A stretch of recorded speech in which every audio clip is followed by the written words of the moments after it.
Muy buenas tardes con todos los presentes. Mi nombre es Jonathan Ordóñez y voy a hablarles sobre el tema de los conflictos territoriales, ambientales y derechos colectivos. A lo largo de esta exposición explicaré qué son estos conflictos, cuáles son sus principales causas, qué derechos protege la Constitución del Ecuador y por qué el diálogo es fundamental para lograr un desarrollo sostenible.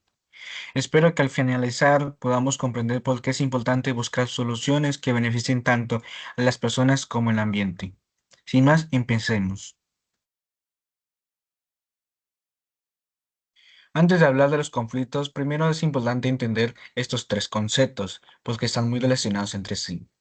Comenzando por los conflictos territoriales. Estos son disputas que aparecen cuando los diferentes actores, como las comunidades, las empresas o incluso el Estado, tienen intereses distintos sobre un mismo territorio. Mientras unos buscan proteger ese espacio, otros desean utilizarlo para actividades económicas.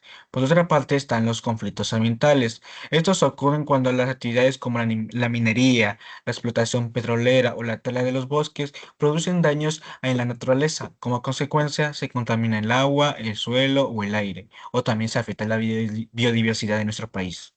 Finalmente, encontramos los derechos colectivos, que son derechos reconocidos especialmente a los pueblos y comunidades indígenas. Estos derechos buscan proteger su territorio, su cultura, sus costumbres y los recursos naturales de los que dependen para vivir.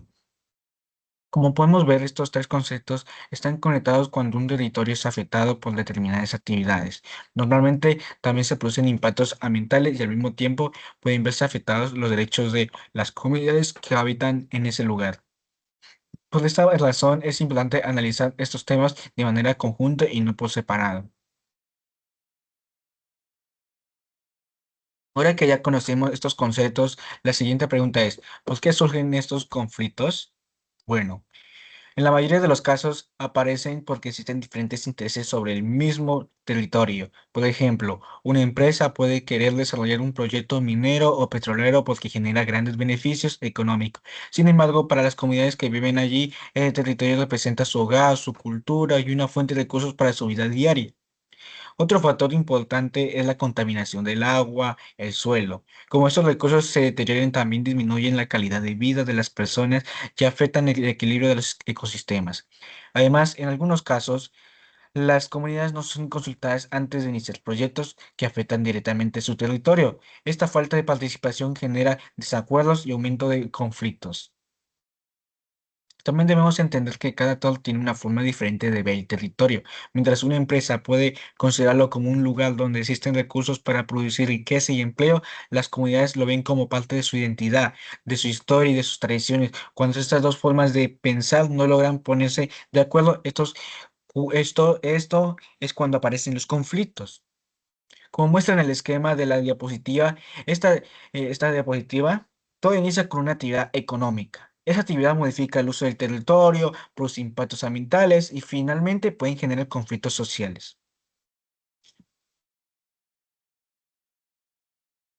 Después de conocer las causas de estos conflictos, es importante hablar sobre los derechos colectivos. En Ecuador, la Constitución reconoce varios derechos fundamentales para los pueblos y nacionalidades indígenas. Uno de ellos es el derecho a conservar su territorio ancestral, ya que ese territorio forma parte de su identidad y de su historia. También se reconoce el derecho a la consulta previa. Eso significa que antes de ejecutar un proyecto que pueda afectar a esa comunidad, esta debe ser informada y tener la oportunidad de expresar su opinión. Otro derecho muy importante es vivir en un ambiente sano y equilibrado, porque un ambiente saludable beneficia tanto a las personas como a la naturaleza. Estos derechos buscan garantizar que las comunidades puedan participar en las decisiones que afectan directamente a su forma de vida y que sus opiniones sean tomadas en cuenta. En conjunto, estos derechos buscan las comunidades que participen en decisiones relacionadas con su territorio y sus derechos sean respetados. Ahora veremos cuáles son las principales consecuencias cuando estos conflictos no se manejan de manera adecuada. Uno de los impactos más conocidos es la deforestación, que consiste en pérdida de grandes áreas de bosque. También encontramos la contaminación de ríos y suelos, que afectan tanto a la fauna como a las personas que utilizan estos recursos para su alimentación y sus actividades diarias. Otra consecuencia es la pérdida de biodiversidad. Muchas especies animales y vegetales pierden su hábitat natural y algunas incluso pueden desaparecer. Además, estos cambios modifican el paisaje y pueden generar problemas de salud a las comunidades cercanas. Cuando el ambiente se deteriora, también disminuyen actividades como la agricultura, la pesca y el turismo, que son importantes para muchas familias. Por eso, los problemas ambientales terminan afectando a diferentes aspectos de la vida de las personas. Por eso, un problema ambiental no afecta únicamente a la naturaleza, también tiene consecuencias sociales, económicas y para la salud de la población.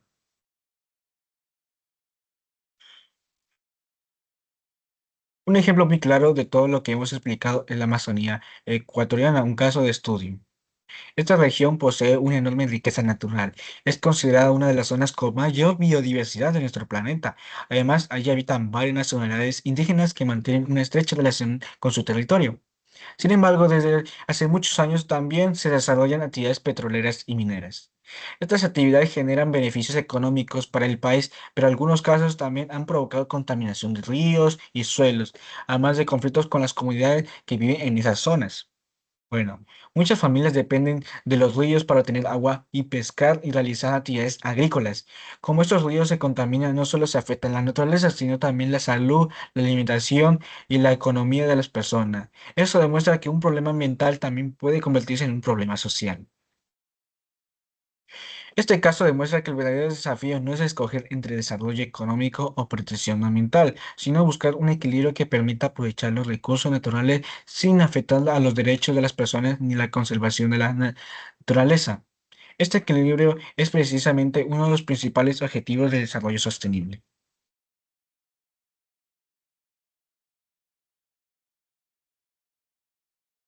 Importancia del diálogo y consulta previa. Frente a esta situación, el diálogo se convierte en una herramienta muy importante.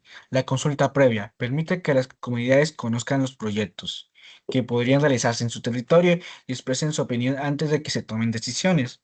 Cuando existe esa comunicación entre el Estado, las empresas y las comunidades, es mucho más fácil de llegar a acuerdos que beneficien a todas las partes. Además, escuchar a todos los involucrados ayuda a prevenir problemas futuros y permite las soluciones más equilibradas y justas. En cambio, cuando no existe un diálogo, aumentan los conflictos, la desconfianza y los problemas sociales. Por eso, la consulta previa no debe verse únicamente como un requisito legal, sino como una forma de respetar los derechos colectivos y prevenir futuros conflictos.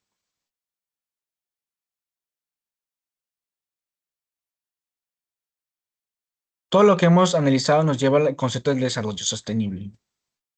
El desarrollo sostenible busca satisfacer las necesidades actuales sin poner en riesgo los recursos que necesitarán las futuras generaciones. Para lograrlo, es necesario proteger el ambiente, respetar los derechos humanos y colectivos y utilizar los recursos naturales de forma responsable.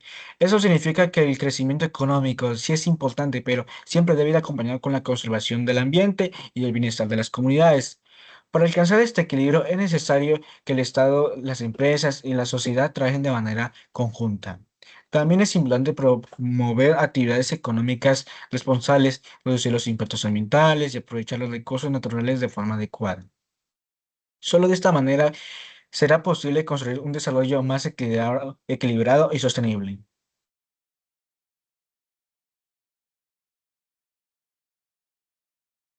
Para finalizar, podemos concluir que los conflictos territoriales y ambientales son una realidad que afecta tanto el ambiente como las comunidades. También aprendimos que los derechos colectivos cumplen un papel fundamental, pues que protegen el territorio, la cultura y la participación de los pueblos en las decisiones que lo involucran. Además, el diálogo y la consulta previa son herramientas que ayudan a prevenir conflictos y encontrar soluciones más justas. Es importante recordar es importante recordar que proteger el ambiente no significa impedir el desarrollo. Lo que realmente se busca es encontrar el equilibrio donde sea posible aprovechar los recursos naturales de manera responsable, respetando siempre los derechos de las comunidades y pensando también en las futuras generaciones, como nuestros hijos, puede ser. Finalmente, considero que el desarrollo de un país no debe medirse únicamente por el aprovechamiento de sus recursos naturales, sino también por su capacidad de proteger el ambiente, respetar los derechos de las comunidades y garantizar un futuro sostenible para para las futuras generaciones. Muchas gracias por su atención. Bueno, aquí les muestro las referencias si quieren investigar más. Muchas gracias.